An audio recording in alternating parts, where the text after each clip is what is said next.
ASW family and friends. Happy Friday. Hope you had a really good week this week. It is our very fun behind the scenes Friday class. I am at the men's golf theater. My background is like the lobby or the outside lobby of the men's golf theater here on Broadway in New York. And I will let you know why I'm here right after we do our moving and grooving. So let's get to the moving and grooving today. All right?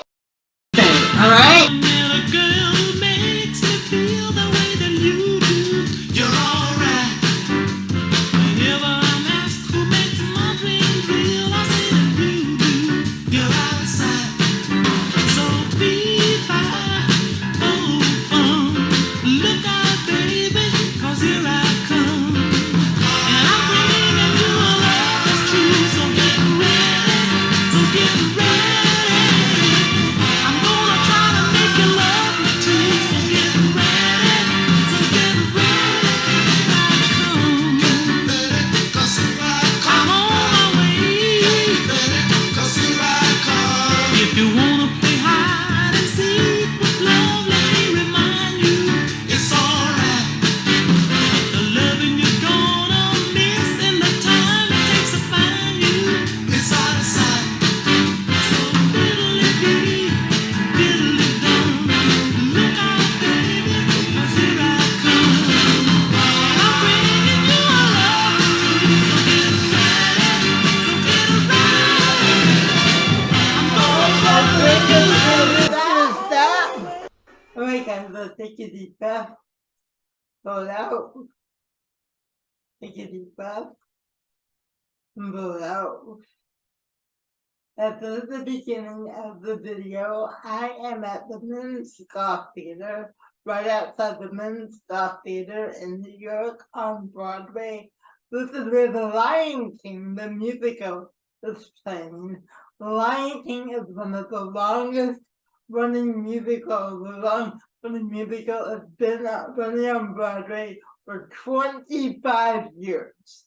It opened on November 13th, 1997 at the New Amsterdam Theater. It's now running at the Men's Golf Theater, just celebrated its 25th anniversary. So this is not really going to be a trivia class.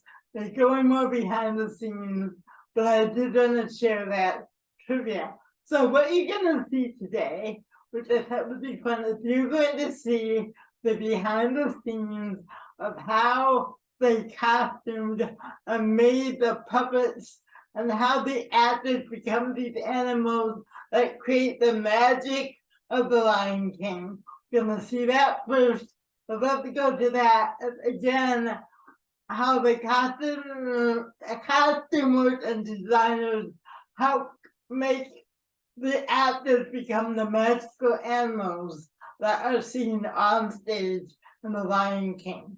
I'd love to go to that video. The legs of the cheetah are attached to Shakira's legs, so she becomes the back half of the puppet, and then she controls the front of the cheetah with her arms. So there's a synchronicity where they share the space and they share the movement. It's very magical.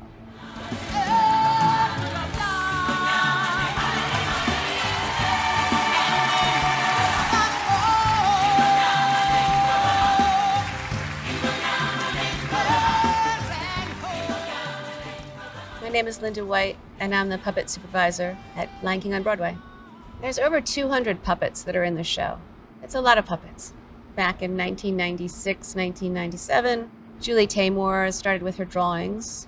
And from there, the drawings were made into little maquettes. And then from there, they were sculpted in clay, and molds were made. Carbon fiber casts came out of the molds. And those were the first set of puppets and masks. She wanted to kind of break the mold and do what she called the double event, which is where you see the actor's face, the performer's face, and the puppet at the same time.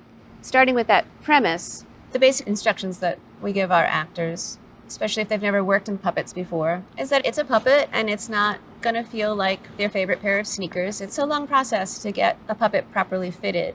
It's going to take time to get used to it, and it's a process of making adjustments so that the actor feels safe and comfortable. Beyond that, it's about accepting the puppet and accepting that as a tool that you're working with on stage, and that you project your energy as an actor through the puppet. It can amplify your acting.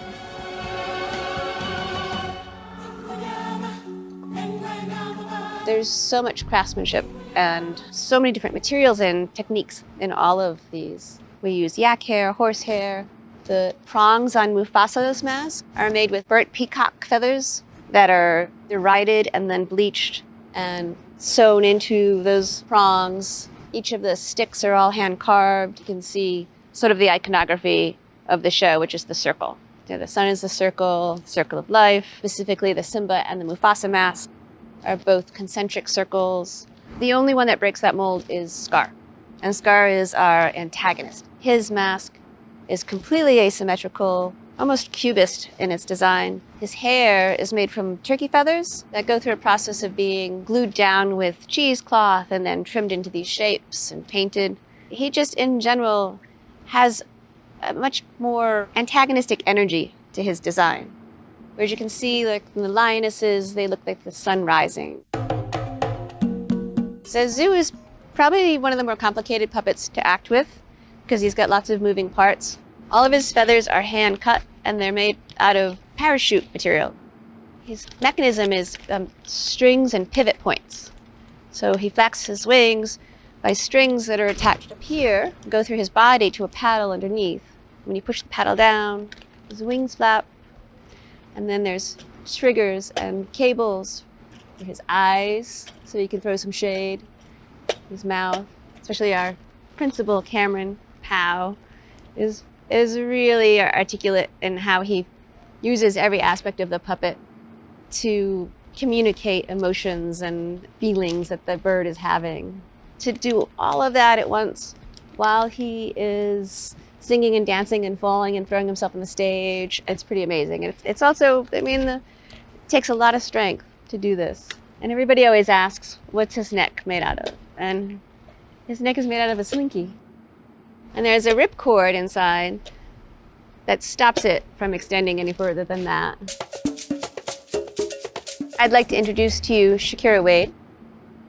She is a dancer with our show and a specialty performer in the cheetah, which is one of the more challenging puppets to perform in. Being the cheetah puppet, you have to be very connected to your body and you have to be open to sharing your energy with the puppet. Puppet mostly moves from the core of the performer. You have to have a very strong core and you have to be strong and light and delicate. And with delicate movements, like the tilting of the head, Shakira can really express the emotion of the puppet, the curiosity, the wonder, the wildness of the puppet. The way that Julie Taymor and Michael Curry designed the puppets, they didn't try to hide the mechanisms or disguise how they work.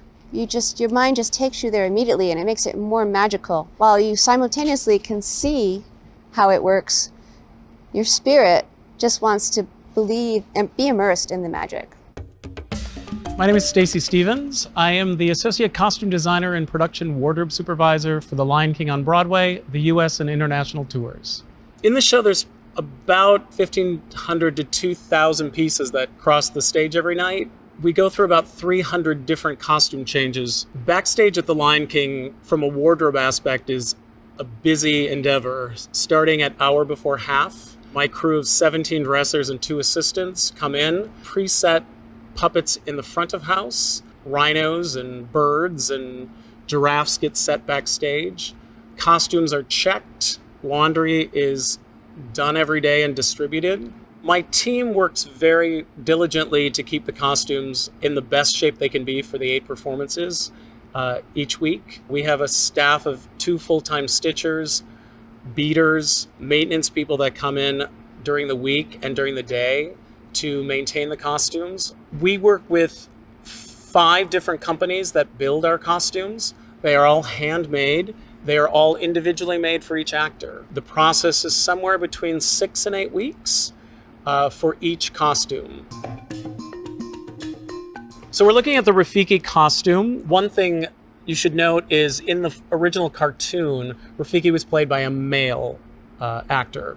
Julie felt very strongly about adding a strong female character, so Rafiki became female in the stage production. She's based on a Sangoma, which are South African healers, sort of doctors that are for the good. The Rafiki costume is heavy. It gives her a little gravitas or sort of earthiness to her performance because it grounds her to the stage. In her costume, it is represented on her tunic. The little tidbits and packages are as Sangomas would wear. They represent prayers and wishes that people have made. The fetish nails represent wealth. Her appropriately placed shell does represent her femininity. Her collar is based on African tribal collars worn by women in South Africa. I mean, she is supposed to be a baboon, so the figure is meant to be slightly truncated from the human figure. The shoes are custom designed for them. They are not a traditional shoe. It's almost like walking in a big, fluffy slipper. She also does go up the stairs of Pride Rock, and she's up and down the rake of the stage. So her feet are something she needs to become very aware of and very used to. She has to learn how to manipulate the young Simba at the top of the show when she presents him with the bamboo extensions on her fingers. The whole design of the costume was to sort of forget that we're looking at a human figure. No two costumes are exactly alike because they are individually made for each actor. The coloration and the fabrication is as similar as we can to the original. The differences become when the costume shop can no longer find certain things. For one instance, these are small discs that are actually pressed from old records. Those no longer are available. So as they move forward, these red and yellow discs are going to have to be replaced. Depending on the character, we will have 6 to 8 different versions of the same thing, depending on the understudy number. At this point, I think we have 6 Rafikis in-house. My name is Domkhona Dlamini. I'm the original cast member of The Lion King. Since 2017, I've been back on Broadway. It's very empowering for me from South Africa to be able to start that first note, to stand there and to play Rafiki.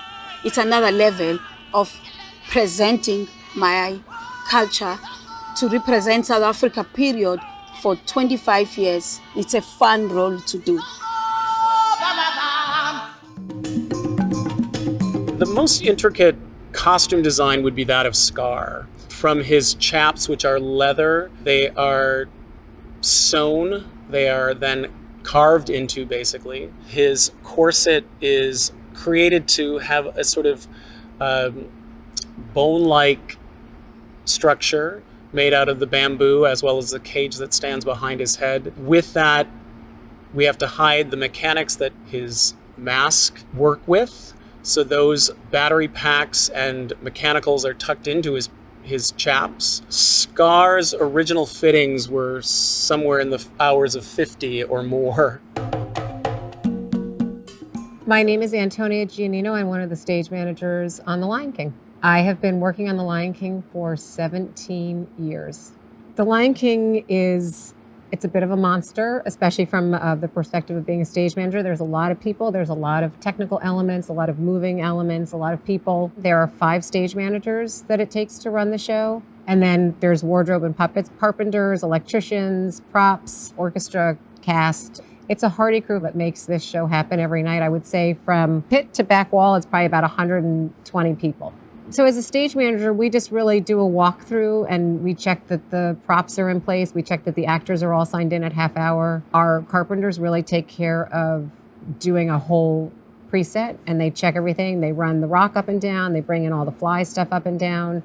Electricians go through their channel check, make sure all their lights are working, their focuses are correct. So everyone has their specific tasks that they have when they first come in, and then we just sort of oversee to make sure everything is ready for the show.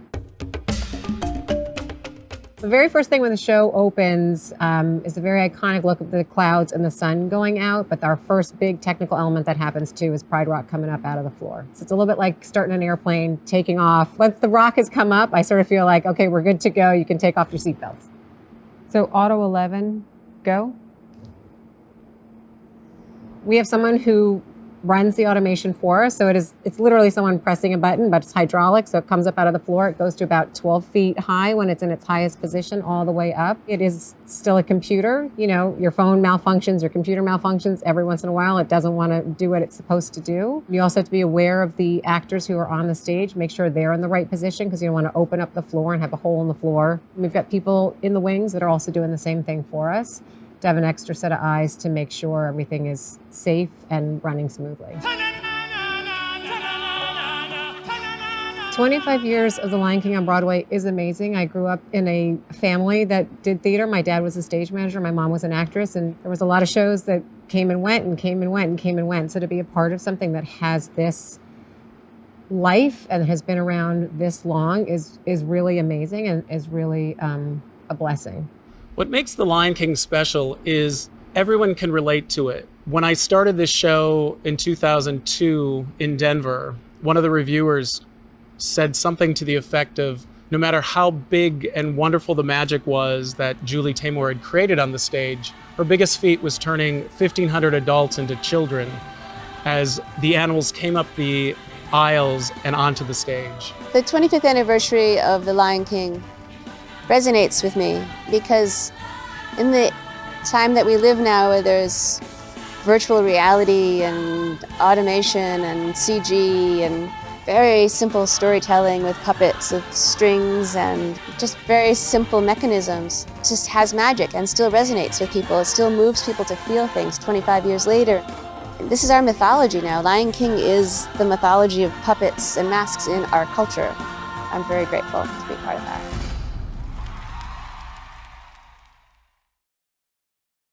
Well, I love that. And what I loved about that, guys, you know, when I talk about the tools of acting, your voice, your imagination, your emotions, and your physicality, look at how, you know, how the costumes, they become those animals with the puppetry and they're bringing their human body combined with the puppetry. Now, I've never seen this before, but after watching that video, let's go and watch the opening number and see the magic happen. So here is an opening number to The Lion King. And again, remembering all the things that's on the video, take a look at this magic one more time.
Step into the sun. There is more to see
why I love theater, guys, because it creates the magic. Movie creates magic, but theater creates magic in a different way. Of the puppets and how it comes together to create the magic for the show. This is one of the reasons I love theater. I think movies create magic in one way, but to me, there's nothing like the magic of theater. Beautiful. All right, guys, let's go to our character creation challenge for today. Yes!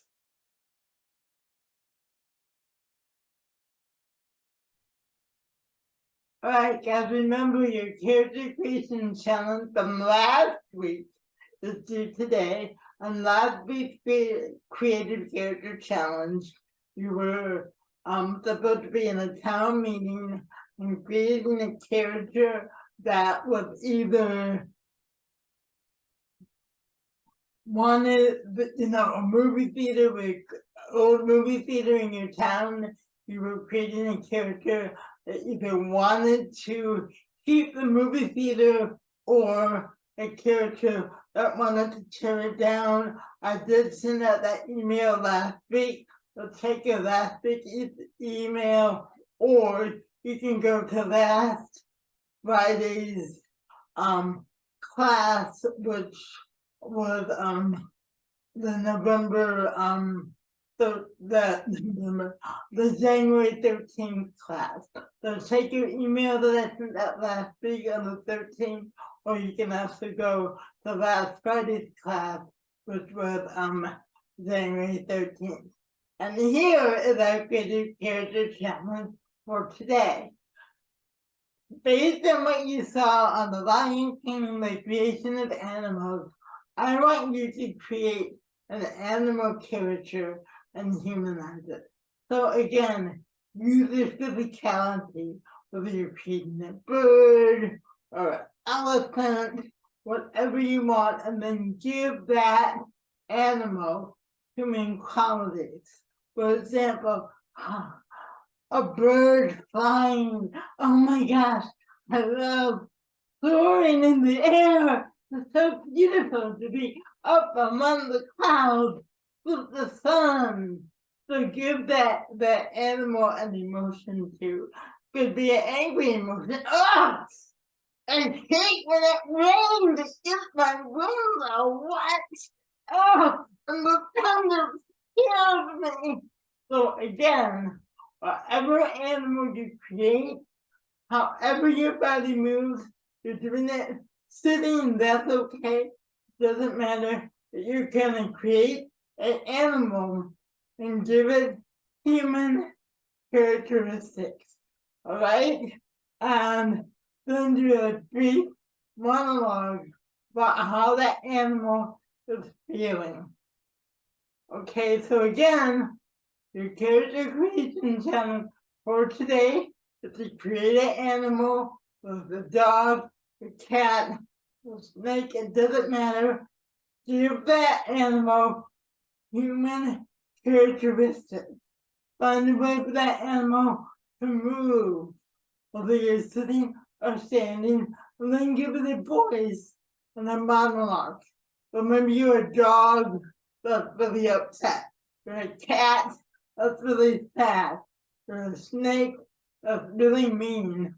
But give it human characteristics and create a brief little monologue for that animal. And the king is speaking. I don't want you I don't want you to bark, but give that animal language. Give that animal a voice. So one more time, your character creation challenge for today, which is due Friday, January 20th, that to create an animal, give it a physicality, a voice, and human characteristics. Okay, so that, and you can do it sitting, standing, move however is best for your body to move. All right, that is your character creation challenge for today.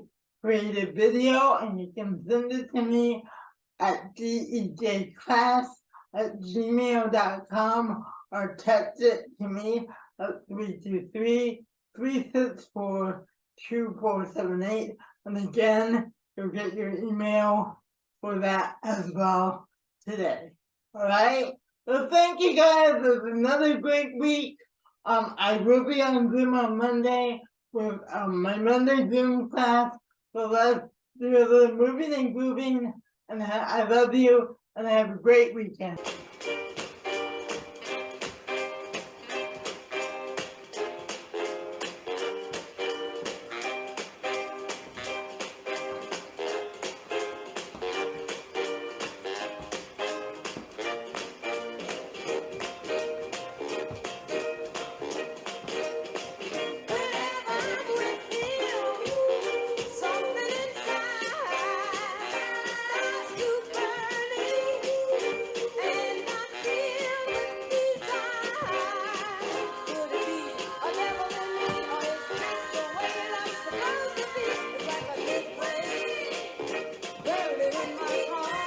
Alright guys, see you Monday. Have a great weekend. Love you and miss you all.